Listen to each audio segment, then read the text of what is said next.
ফরিদপুরে মহানবী সাল্লাল্লাহু আলাইহি সাল্লাম সম্পর্কে বিতর্কিত মন্তব্যের জেরে যুব মহিলা লীগ নেত্রী মহুয়া ইসলামকে ঘিরে উত্তেজনা। এবার তার পক্ষে সামাজিক মাধ্যমে সরব হয়েছেন লেখিকা তসলিমা নাসরিন। পরিস্থিতি ঘিরে টান টান উত্তেজনা। বিক্ষুব্ধদের দাবি এর পেছনে আরো বড় চক্রান্ত কাজ করছে। 24,000 ঘটিয়েছে, তার চাইতে বড় আন্দোলন করে ফরিদপুর সহ দক্ষিণবঙ্গ অচল করে দিবে। মঙ্গলবার বিকেলে ফরিদপুর প্রেস ক্লাবের সামনে স্থানীয় জনতার ব্যানারে হয় মানববন্ধন ও বিক্ষোভ।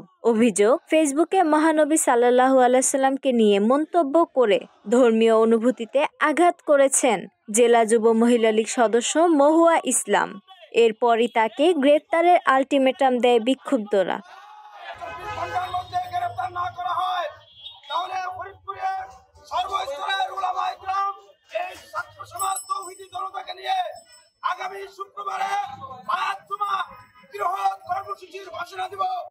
বিক্ষোভের ঘণ্টাখানিক পর নিজের ভেরিফাইড ফেসবুক পেজে মহুয়ার পক্ষে মন্তব্য করেন তসলিমা নাসরিন।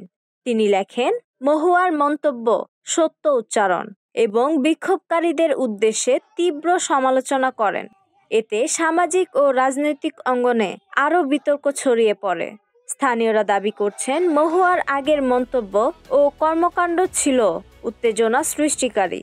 পুলিশ জানিয়েছে, পরিস্থিতি পর্যবেক্ষণে রয়েছে তারা।